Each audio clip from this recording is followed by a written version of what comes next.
எல்லாருக்கும் வணக்கம். இந்த பதிவில் எதை பற்றி பார்க்க போகிறோம் அப்படின்னா, அதாவது மக்களே,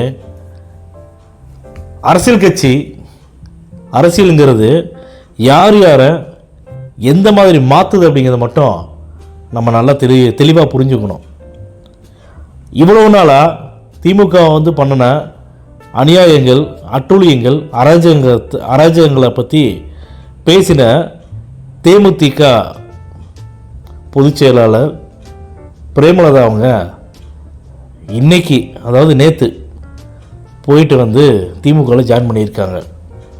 அப்போ மக்களுக்காக குரல் கொடுக்குறேன், மக்களை பற்றி நாங்கள் நினைக்கிறோம், ஐயோ கேப்டன் மக்களுக்கு அவ்வளோ பண்ணினாங்க, நீங்கள் எவ்வளோ மக்கள் கேப்டன் மேலே நல்ல அன்பு பாசம் வச்சுருக்கீங்க, அதனால் நான் இருக்கிற வரைக்கும் அதாவது மக்களுக்காக எங்களை விட்டுட்டு உங்கள்ட்ட ஒப்படைச்சிட்டு போயிருக்காருன்னு சொல்லிட்டு என்னென்ன கதை, திரைக்கதை, வசனம் என்னென்னலாம் பேசுனாங்களோ பிரேமலதா அவங்க, இப்போ தேமுதிக ஆரம்பித்த விஜயகாந்த் அவர்கள் திமுகவை எவ்வளோக்கு எவ்வளோ எதிர்த்து அரசியல் பண்ணாங்கன்னு எல்லாமே தெரியும்.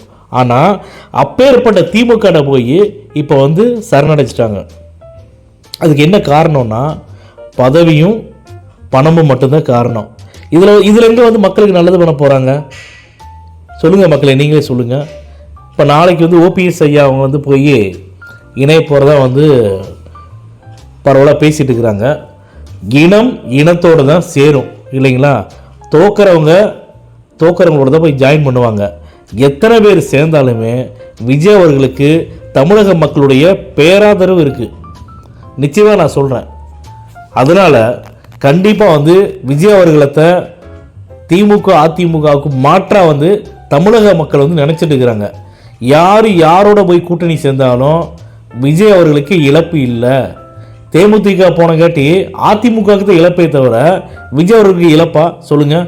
ஓபிஎஸ் போயிட்டு திமுகவில் சேர்ந்தார், இணைஞ்சார் அப்படின்னா விஜய் அவர்களுக்கு இழப்பா சொல்லுங்கள் மக்களே?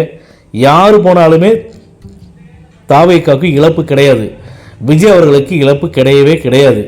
ஆனால் இன்னொரு விஷயம் ஒன்று சொல்கிறேன் பாருங்க, விஜய் அவர்கள் தமிழ்நாட்டு அரசியல்லையே மிகப்பெரிய அதிர்ச்சியை ஏற்படுத்திட்டார்.